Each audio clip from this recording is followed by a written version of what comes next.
Hi friends, welcome back to our channel wealth tax. ఈ రోజు మనం ఈ వీడియోలో ఈ వారం సంబంధించిన ఈటీ వెల్త్ మ్యాగజైన్ అనాలిసిస్ చేద్దాము. ఈ వారం సంబంధించిన డేట్స్ వచ్చేసి జూలై 28 నుంచి ఆగస్టు 3 వరకు సంబంధించిన ఈటీ వెల్త్ మ్యాగజైన్ అనమాట. ఈ వారం ఈటీ వెల్త్ మ్యాగజైన్ లో చాలా ఇంట్రెస్టింగ్ పాయింట్స్ వచ్చాయి. ఫస్ట్ వచ్చేసి మనకి how to save the tax, అంటే మనకి కొత్త రెజ్యూమ్ ట్యాక్స్ లో మనం ట్యాక్సెస్ ఏ విధంగా సేవ్ చేసుకోవచ్చు, ఇలాంటి బెనిఫిట్స్ పొందొచ్చు అని చెప్పేసి ఒక డీటెయిల్ ఒక ఆర్టికల్ ఇచ్చారు. చాలా ఇంపార్టెంట్ ఆర్టికల్, చాలా ఇంట్రెస్టింగ్ విషయాలు, కొత్త కొత్త విషయాలు ఉన్నాయి. అండ్ నెక్స్ట్ వచ్చేసి ఈ వారంలో టాప్ 4 స్టాక్స్ ఇచ్చారంట. టాప్ ఐఆర్ఓఈ స్టాక్స్ అనేది ఇచ్చారు.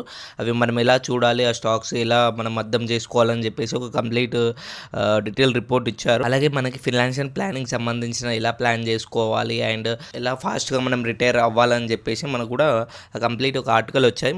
మనం చూద్దాము. అండ్ బిఫోర్ దట్, ఎవరైతే మన ఛానల్కి ఫస్ట్ టైం కనుక వచ్చినట్లయితే compulsory channel like and subscribe చేసి పెట్టుకోండి. మనం ఎందుకు ఇది మనం చదవాలి అని చెప్పేసి మనం అర్థం చేసుకున్నట్లయితే ఇందులో మనకి ఎక్స్పర్ట్ స్ట్రాటజీస్ ఉంటాయి. మనకి top rich investors, HNIs and top CEOs, MDs వాళ్ళు ఎక్కడెక్కడ ఇన్వెస్ట్ చేస్తున్నారు, వాళ్ళ సైకాలజీ ఏంది, వాళ్ళ మైండ్ సెట్ ఏంది, వాళ్ళ స్ట్రాటజీస్ ఏంటి, అవన్నీ మనకి ఇందులో ఉంటాయి. ట్యాక్స్ రిలేటెడ్ కానీ, పర్సనల్ ఫినాన్సెస్ కానీ, స్టాక్స్ కానీ, మ్యూచువల్ ఫండ్స్ కానీ, మనకి ఆల్మోస్ట్ అన్నీ మనకి ఇందులో ఉండడం జరుగుతుంది. కాబట్టి ప్రతి ఒక్కరికి ఉపయోగపడుతుంది. Every week ET wealth magazine content Monday రోజు వస్తుంది అనమాట. ఏ డౌట్స్ ఉన్నా, లైక్ మీకు money management, mutual funds, ETFs, personal finance, tax related ఏ డౌట్స్ ఉన్నా కానీ మీరు కింద కామెంట్ సెక్షన్లో కామెంట్ చేయండి, నేను కంపల్సరీ రిప్లై ఇస్తాను అనమాట. సో లేట్ చేయకుండా మనం టాపిక్లోకి వెళ్ళిపోదాము.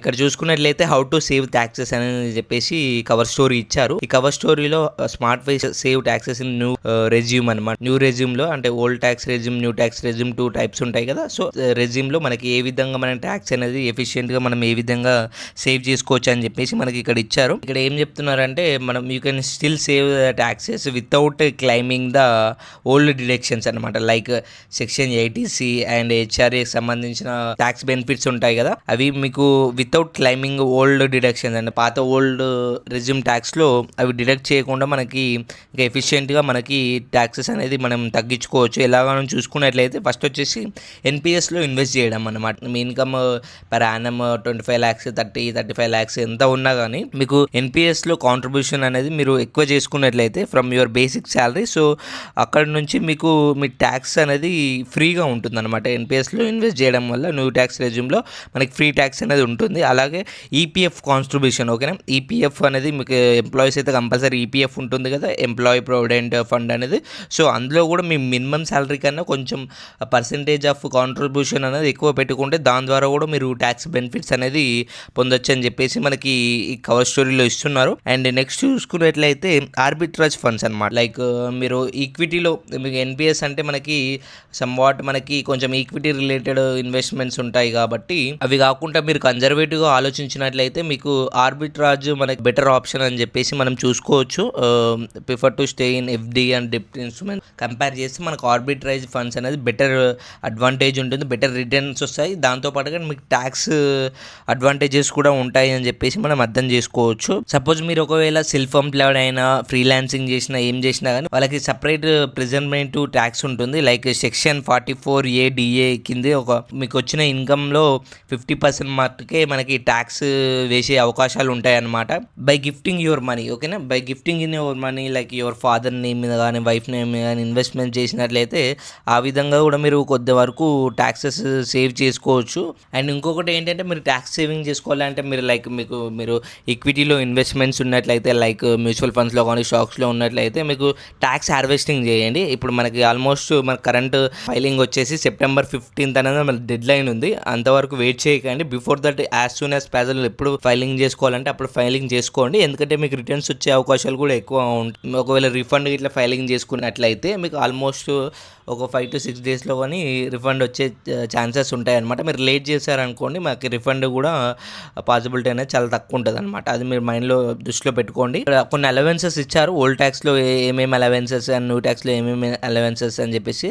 ఫ్రీ మీల్స్ అంటే ఇది ఓల్డ్ ట్యాక్స్లో నాన్ ట్యాక్సబుల్ అనమాట. ఇక్కడ కూడా మనకి non taxable if it office అయితే. అండ్ ఇక్కడ మనకి టీ స్నాక్స్ రిమోట్ దానిలో కూడా మనకి ఆల్మోస్ట్ నాన్ ట్యాక్సిబుల్ కిందకి వస్తుందన్నమాట. లైక్ బుక్స్ కానీ పీరియాడికల్ రియంబర్స్మెంట్స్ కూడా మనకి నాన్ ట్యాక్సిబుల్ అనేది ఓల్డ్ రెజ్యూమ్లో మనకి చూడొచ్చు. అండ్ న్యూ రెజ్యూమ్లో కూడా ఎసెన్షియల్ ఫర్ వర్క్ అనమాట. వర్క్ రిలేటెడ్గా ఆఫీస్ రిలేటెడ్ ఉంటే సో వాటి రిలేటెడ్గా ఎక్సెంప్షన్ అనేది ఉంటుందన్నమాట. ఇక్కడ మనకి ఇవన్నీ చూడొచ్చు ఏమేమి ఓల్డ్ ట్యాక్స్లో ఎలా ఉంది అండ్ న్యూ ట్యాక్స్లో ఎలా ఉంది అని చెప్పేసి అని కూడా. అండ్ నెక్స్ట్ చూసుకున్నట్లయితే స్టాక్స్ అనమాట. ఈ స్టాక్స్ వచ్చేసి మనకి IROE how to pick winning stocks అని చెప్పేసి ఇక్కడ మనకి ఇచ్చారు. How to pick winning stock, out performing stocks అని చెప్పేసి మనం చూసుకున్నట్లయితే in volatile markets invest in the company with high ROE అనమాట. ఓకే, మనకు మార్కెట్ కండిషన్స్ ఎక్కువ వాలటైలిటీ ఉన్నట్లయినప్పుడు మనం అలాంటి టైంలో IROE స్టాక్స్ అంటే రిటర్న్ ఆన్ ఈక్విటీ ఉన్న స్టాక్స్లో మనం ఇన్వెస్ట్ చేయడం వల్ల వాళ్ళు ఇన్వెస్ట్ చేసిన మనీ ఎంత ఎఫిషియెంట్గా మనకి రిటర్న్ అనేది వస్తుంది అని చెప్పేసి మనకి IROE అనేది చెప్తుంది. సో దాని ద్వారా మనకి షేర్ హోల్డర్స్కి ఎంత మనీ ప్రాఫిట్ మేక్ చేస్తున్నారని అర్థం చేసుకోవచ్చు అనమాట. ఇక్కడ వచ్చేసి మనకు ఒక టాప్ 4 స్టాక్స్ ఇచ్చారు. ఓకే, ఈ టాప్ 4 సెక్టార్స్ వచ్చేసి ఏరోస్పేస్ కానీ, ఐటీ కానీ, హెల్త్ కేర్కి సంబంధించిన ఇన్ఫ్రాకి సంబంధించిన సెక్టార్స్ అనమాట ఇవి. సో ఇక్కడ టాప్ 4 స్టాక్స్ చూసుకున్నట్లయితే L&T ఇచ్చారు. L&T అరౌండ్ 25 అనలిస్ట్ అనేది బై రేటింగ్ ఇచ్చారు. అండ్ KPIT టెక్నాలజీస్ కూడా ఇచ్చారు. అండ్ క్యూమిన్స్ ఇండియా అండ్ జై కుమార్ ఇన్ఫ్రా ప్రాజెక్ట్స్ అనమాట. ఇవి ఏంటి అంటే IROE కంపెనీస్ అనమాట. IROE కంపెనీస్ ఎప్పుడైనా కానీ లాంగ్ టర్మ్లో మీరు షేర్ హోల్డర్స్కి మనకి మంచి ప్రాఫిట్స్ తెచ్చే అవకాశాలు ఉంటుంది. అండ్ వాటి యొక్క వాల్యూని కూడా మనకి మళ్ళీ రీఇన్వెస్ట్ చేసేసి మళ్ళీ వాళ్ళ యొక్క డివిడెండ్స్ కూడా రీఇన్వెస్ట్ చేసేసి ఎఫిషియెంట్గా యూజ్ చేసి మంచి ప్రాఫిటబుల్గా వాళ్ళ బిజినెస్ని రన్ చేయడానికి అవకాశాలు ఉంటాయన్నమాట. సో ఇది మనకి IROEకి సంబంధించిన స్టాక్స్ అనమాట. సో మీరు పోర్ట్ఫోలియోలో యాడ్ చేసుకోవాలంటే ఈ 4 స్టాక్స్ అనేది మీరు చూస్ చేసుకోవచ్చు అనమాట. అండ్ నెక్స్ట్ ఇక్కడ చూసుకున్నట్లయితే SIF గురించి ఇచ్చారు. SIF అంటే రీసెంట్గా మనకి సెబీ అనేది ఈ ఫండ్స్ రిలేటెడ్గా రెగ్యులేషన్స్ తీసుకొచ్చింది. కొత్తగా ఫండ్స్ అనేది లాంచ్ చేయడం జరిగింది. SIF అంటే స్పెషలైజ్డ్ ఇన్వెస్ట్మెంట్ ఫండ్స్ అనమాట. ఈ ఫండ్స్ ఏంటంటే బేసికల్గా మీకు మ్యూచువల్ ఫండ్స్కి AAFకి ఓకేనా, మ్యూచువల్ ఫండ్స్కి AF అంటే మ్యూచువల్ ఫండ్కి PMSకి మధ్యలో ఉంటాయి అనమాట ఈ ఫండ్స్. ఎలా అంటే ఇప్పుడు మ్యూచువల్ ఫండ్స్లో అంటే మినిమం ఇన్వెస్ట్మెంట్స్ చేసుకోవచ్చు. PMSలో అయితే మినిమం ఒక 50 లక్షలు అయితే ప్రతి ఒక్కరు ఇన్వెస్ట్ చేయాలి. వేరేస్ SIF అనుకోండి, SIFలో మినిమం 10 lakhs ఉన్నట్లయితే మీరు ఆ ఫండ్స్లో ఇన్వెస్ట్ చేసుకోవచ్చు అనమాట. లైక్ ఇందులో ఏంటంటే మీరు షార్ట్ సెల్లింగ్ కూడా చేయొచ్చు. లైక్ ఫ్యూచర్ అండ్ ఆప్షన్స్ కూడా ఈక్విటీని హెడ్జ్ చేయడానికి, బ్యాలెన్స్ చేయడానికి కూడా మనకి ఈ SIF ఫండ్స్లో మనకి యూజ్ చేసుకోవచ్చు అని చెప్పేసి సెబీ న్యూ రెగ్యులేషన్స్ అనేది ఈ ఫండ్ రిలేటెడ్ తీసుకొచ్చింది. అలాగే టాక్సేషన్ రిలేటెడ్ కూడా మనకి సేమ్ మ్యూచువల్ ఫండ్స్ లెక్కన ఉంటుంది అనమాట. ఇక్కడ మనం చూసుకున్నట్లయితే ఈక్విటీ రిలేటెడ్ ఎలా ఉంది, డెప్ట్ రిలేటెడ్ ఎలా ఉంది, హైబ్రిడ్ రిలేటెడ్ ఎలా ఉంది, కేటగిరీస్, వాళ్ళ యొక్క క్యారెక్టరిస్టిక్స్ ఏంటి, ఎంత పర్సెంటేజ్ ఈక్విటీలో ఉంటుంది అండ్ ఎంత పర్సెంటేజ్ మనకి max exposure for hedge like future and options రిలేటెడ్గా ఎంతవరకు పర్సెంటేజ్ హోల్డ్ చేయొచ్చు అని చెప్పేసి మనకి ఇక్కడ కేటగిరీకి సంబంధించిన రూల్స్ అండ్ రెగ్యులేషన్స్ ఉన్నాయి. ఇవి రీసెంట్గా లాంచ్ అయినాయి, కొత్తగా లాంచ్ అయినాయి కాబట్టి ఎలాంటి ట్రాక్ రికార్డ్ లేదు కాబట్టి సో ఎక్స్పర్ట్స్ ఏం చెప్తున్నారంటే so you should avoid for initial years అని చెప్పేసి మనం ఇక్కడ చూసుకోవచ్చు.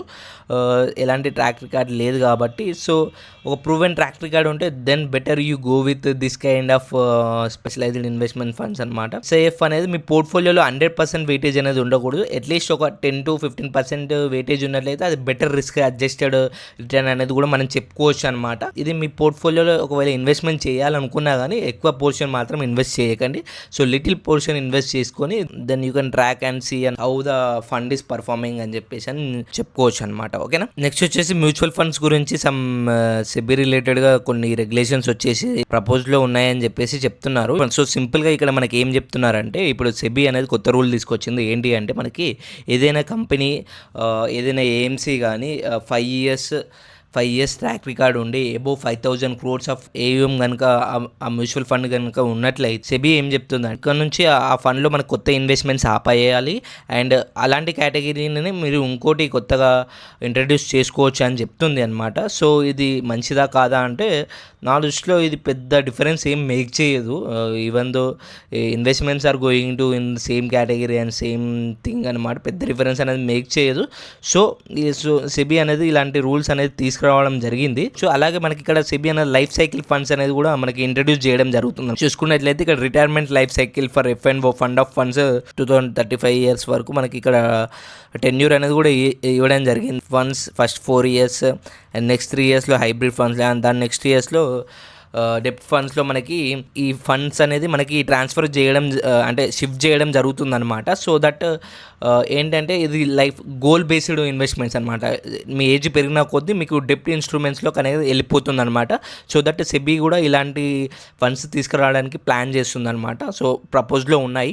సో ఇది కూడా మనకి ఎక్స్పెన్స్ రేషియో ఏఎం అనేది ఇక్కడ మనం చూసుకోవచ్చు. ఇవి రెండు అనేది కొత్తగా మ్యూచువల్ ఫండ్ రిలేటెడ్గా సెబీ అనేది మనకి ప్రపోజ్ చేయడం జరిగిందనమాట. అండ్ నెక్స్ట్ చూసుకున్నట్లయితే ఎంపవర్ యువర్ డొమెస్టిక్ హెల్పర్స్ అనమాట. అంటే మీకు మీ ఆఫీస్లో ఎవరైనా పనిచేసే వాళ్ళు ఉన్నా కానీ, ఇంట్లో ఎవరైనా పనిచేసే వాళ్ళు ఉన్నా కానీ, సో వాళ్ళకి రిలేటెడ్గా మీకు ఒక ఫినాన్షియల్గా ఒక సపోర్ట్, వాళ్ళకి ఫినాన్షియల్ ప్లానింగ్, సేవింగ్స్ రిలేటెడ్ కానీ, ఇన్వెస్ట్మెంట్స్ రిలేటెడ్ కానీ ఒక అవేర్నెస్ క్రియేట్ చేయాలి అని చెప్పేసి మనకు ఒక చిన్న ఆర్టికల్ ఇవ్వడం జరిగింది. సో దట్ ఇక్కడ ఎగ్జాంపుల్స్ కూడా ఇచ్చారు. ఓకేనా, వాళ్ళ వర్కర్స్కి ఏ విధంగా సహాయపడ్డారు, లైక్ హెల్త్ ఇన్సూరెన్స్ రిలేటెడ్ కానీ, ఇన్వెస్ట్మెంట్స్ లైక్ ప్రోడక్ట్స్ కానీ, సేవింగ్స్ బ్యాంక్ అకౌంట్ ఓపెన్ చేసి, అంటే వాళ్ళకి మోస్ట్లీ వాళ్ళకి అంత అవేర్నెస్ ఉండదు, అంత ఎడ్యుకేటెడ్గా ఉండరు. కాబట్టి not only equity, there are many other products like savings bank account కానీ, ప్రధానమంత్రి జన్ధన్ యోజన అని చెప్పేసి మనకి అకౌంట్స్ ఉంటాయి కదా. So there is no minimum balance అనమాట. ఈ అకౌంట్లో మినిమం బ్యాలెన్స్ ఏముండదు, జీరో బ్యాలెన్స్ అకౌంట్ అనమాట. సో దట్ మీకు ఇలాంటి ఛార్జెస్ కూడా ఉన్నాయి అనమాట ఓపెన్ చేసిన. సో ఈ రికరింగ్ డిపాజిట్, ఆర్డీ,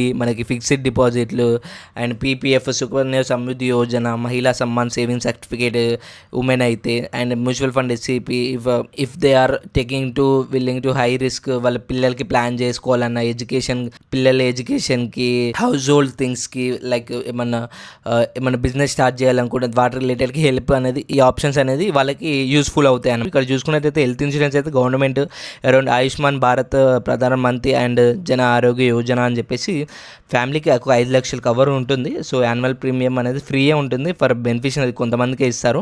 సో వాళ్ళకి ఫ్రీయే ఉంటుంది. అండ్ లైఫ్ ఇన్సూరెన్స్ అనేది ప్రధానమంత్రి జీవన జ్యోతి బీమా యోజన అని చెప్పేసి ఇది 2 lakhs వరకు కవర్ ఉంటుంది. యాన్యువల్ ప్రీమియం జస్ట్ 436 రూపీస్ మాత్రమే. అండ్ ఇక్కడ యాక్సిడెంట్ ప్రధానమంత్రి సురక్ష బీమా యోజన వచ్చేసి అరౌండ్ 2 lakhs వరకు ఇస్తారు.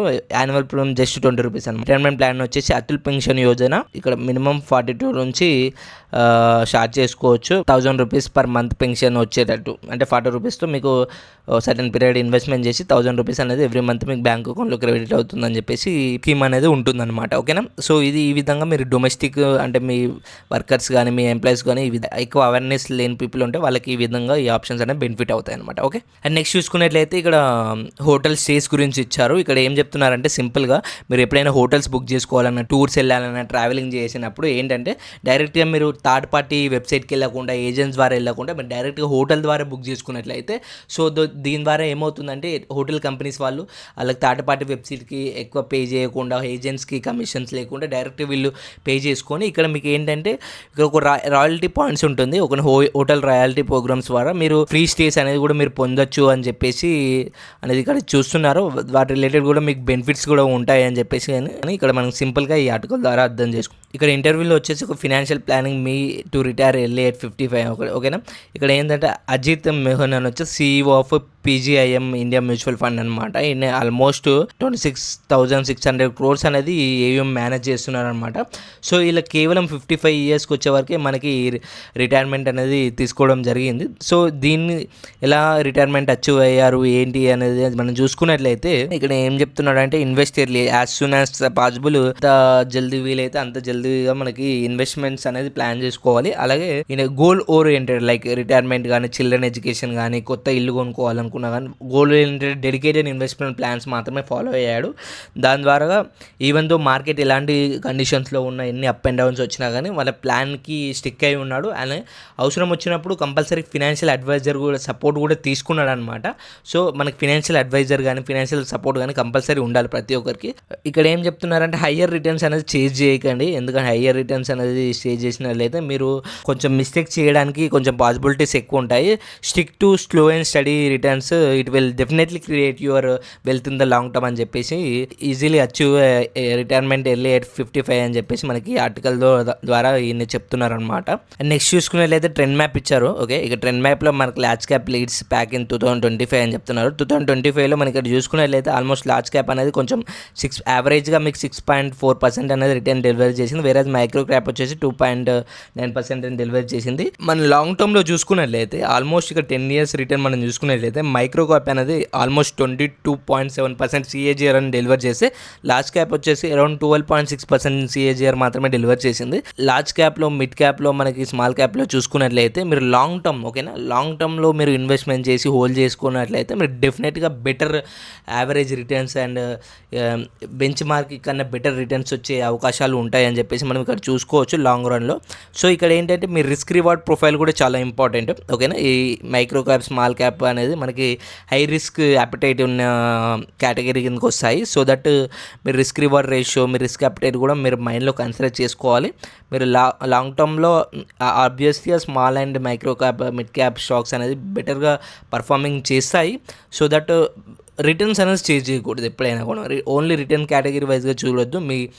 మీ రిస్క్ అపెటైట్, మీ గోల్ అండ్ మీ యొక్క ఎందుకు ఇన్వెస్ట్మెంట్ చేస్తున్నాము, దానికి ఏం అవసరం అనేది మనం కంపల్సరీ చూసుకోవాలి. సో అది మనం మీరు ఇక్కడ అర్థం చేసుకోవచ్చు ఈ ట్రెండ్ మ్యాప్లో. ఇక్కడ చూసుకున్నట్లయితే ఒక సర్వే రిపోర్ట్ ఇచ్చారు. ఇక్కడ ఏం చెప్తున్నారు అంటే wealthy and wise affluent people are active in investment decisions అని చెప్తున్నారు. అంటే అఫ్లూయెంట్ పీపుల్ అంటే రిచ్ పీపుల్, అంటే HNIs కానీ అల్ట్రా HNIs కానీ ఉన్నట్లయితే వాళ్ళు ఏంటంటే ఈవెన్ ప్రీవియస్ ఇంతకుముందు ఎలా ఉండేదంటే most of their money manage చేయడానికి మోస్ట్ ఆఫ్ ది పీపుల్ ఏంటంటే దాని అడ్వైజర్ మీద డిపెండ్ అయి ఉంటున్నారు.